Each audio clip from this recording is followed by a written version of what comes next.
আসসালামু আলাইকুম।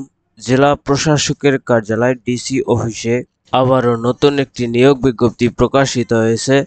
সেটি সম্পর্কে আজকে বিস্তারিত আলোচনা করব। কিভাবে আবেদন করবেন, আবেদনের জন্য কি কি প্রয়োজন পড়বে, সকল কিছু জানতে পারবেন এই ভিডিওটির মাধ্যমে। তো ভিডিওটি না টেনে সম্পূর্ণ দেখার অনুরোধ রইল। তার আগে ছোট্ট একটি রিকোয়েস্ট, যদি আমার চ্যানেলে নতুন হয়ে থাকেন চ্যানেলটি সাবস্ক্রাইব করে পাশে থাকা বেল বাটনটি অল করে দিবেন, যাতে পরবর্তী কোনো নিয়োগ বিজ্ঞপ্তি প্রকাশিত হলে সবার আগে দেখতে পারেন।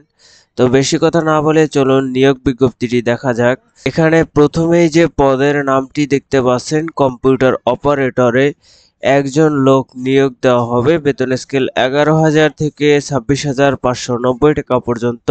13তম গ্রেড। শিক্ষাগত যোগ্যতা প্রয়োজন পড়বে কোনো স্বীকৃত বিশ্ববিদ্যালয় হতে বিজ্ঞান বিভাগে স্নাতক পাশ করলে এখানে আবেদন করা যাবে। কম্পিউটার মুদ্রাক্ষরের প্রতি মিনিটে বাংলায় 25 শব্দ এবং ইংরেজিতে 30 শব্দের গতিসহ সংশ্লিষ্ট বিষয়ে স্ট্যান্ডার্ড অ্যাটিটিউড টেস্টে উত্তীর্ণ হতে হবে।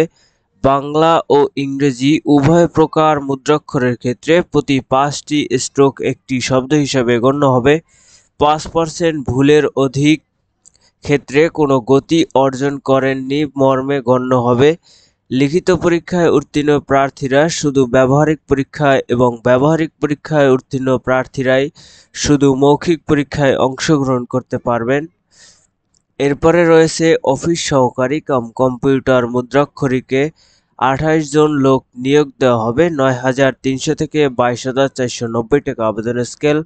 16তম গ্রেড। শিক্ষাগত যোগ্যতা উচ্চ মাধ্যমিক সার্টিফিকেট পাশ করলে এখানে আবেদন করা যাবে। কম্পিউটার চালনা সহ স্প্রেডশিট ও প্রেজেন্টেশনে দক্ষতা থাকতে হবে। Computer word processing, data entry, typing এ প্রতি মিনিটে ন্যূনতম বাংলা ও ইংরেজিতে 20 শব্দের গতিসম্পন্ন থাকতে হবে। এরপরে যে পদটি রয়েছে, সার্টিফিকেট সহকারীতে 2 জন লোক নিয়োগ দেওয়া হবে। 9,300 থেকে 22,490 টাকা আবেদন স্কেল। 16তম গ্রেড। শিক্ষাগত যোগ্যতা কোনো স্বীকৃত বোর্ড হতে উচ্চ মাধ্যমিক সার্টিফিকেট বা সমমানের পরীক্ষায় উত্তীর্ণ থাকলে আবেদন করা যাবে। কম্পিউটার চালনা সহ স্প্রেডশিট ও প্রেজেন্টেশনে দক্ষতা থাকতে হবে। কম্পিউটার ওয়ার্ড প্রসেসিংয়ে, ডাটা এন্ট্রি ও টাইপিংয়ে প্রতি মিনিটে বাংলা ও ইংরেজিতে 20 শব্দের গতিসম্পন্ন থাকতে হবে। এরপরে যে পদটি রয়েছে, অফিস সহায়কে 14 জন লোক নিয়োগ দেওয়া হবে। 8,250 থেকে 20,010 টাকা বেতন স্কেল। 20তম গ্রেড। শিক্ষাগত যোগ্যতা মাধ্যমিক স্কুল সার্টিফিকেট পাশ করলে আবেদন করতে পারবেন। এরপরে যে পদটি রয়েছে, নিরাপত্তা প্রহরী 18 জন লোক নিয়োগ দেওয়া হবে। 8,250 থেকে 20,010 টাকা বেতন স্কেল। 20তম গ্রেড। মাধ্যমিক স্কুল সার্টিফিকেট পাশ করলে এখানে আবেদন করতে পারবেন। সুস্বাস্থ্যের অধিকারী হতে হবে। এরপরে আছে পরিচ্ছন্নতা কর্মী 3 জন লোক নিয়োগ দেওয়া হবে। 8,250 থেকে 20,010 টাকা বেতন স্কেল। কোন স্বীকৃত বোর্ড হতে জুনিয়র স্কুল সার্টিফিকেট পাশ করলে আবেদন করা যাবে। এরপরে রয়েছে বেয়ারার সার্কিট হাউসের জন্য 1 জন লোক নিয়োগ দেওয়া হবে। 8,250 থেকে 20,010 টাকা বেতন স্কেল।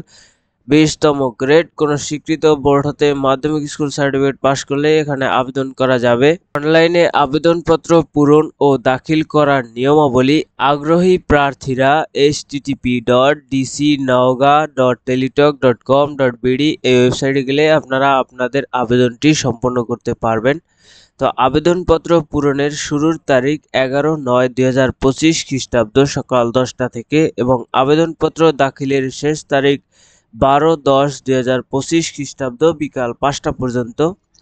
তো আবেদন সাবমিটের পর 72 ঘন্টার মধ্যে আপনাকে টেলিটক প্রিপেড সিমের মাধ্যমে ফি জমা দিতে হবে। তো আবেদনের ক্ষেত্রে 300x300 পিক্সেলের রঙিন ছবি প্রয়োজন পড়বে। 300x80 পিক্সেলের স্বাক্ষর প্রয়োজন পড়বে। ছবির সাইজ সর্বোচ্চ 100 কেবি এবং স্বাক্ষরের সাইজ সর্বোচ্চ 60 কেবি হতে পারবে।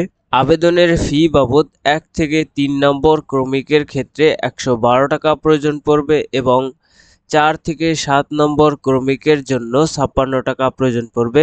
অনধিক 72 ঘন্টার মধ্যে জমা দিতে হবে টেলিটক প্রিপেড সিমের মাধ্যমে। তো চলুন দেখা যাক কিভাবে টাকাটি জমা দিবেন। প্রথমে এসএমএস এ লিখবেন ডিসি নওগাঁ স্পেস দিয়ে ইউজার আইডি লিখবেন। আবেদন করার সময় যেটি পাবেন সবগুলো বড় হাতের লিখে সেন্ড করবেন 16222 এই নম্বরে। তারপরে রিপ্লাই এসএমএস এ আপনার অ্যাপ্লিকেশন নেম, টাকার অ্যামাউন্ট দিবে, একটি পিন নাম্বার দেওয়া হবে। সেকেন্ড এসএমএস এ লিখবেন ডিসি নওগাঁ স্পেস দিয়া ইএস স্পেস দিয়া পিন নাম্বার লিখে সেন্ড করবেন 16222 এই নম্বরে। রিপ্লাই এসএমএস এ congratulation application name payment complete successful লেখা আসলে আপনার আবেদনটি কমপ্লিট হবে।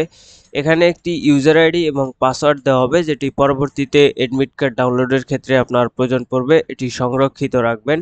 ভিডিওটি ছিল জেলা প্রশাসকের কার্যালয় নওগাঁ জেলার স্থায়ী বাসিন্দাগণ এখানে আবেদন করতে পারবেন। অন্য জেলার প্রার্থীদের আবেদন করার প্রয়োজন নেই।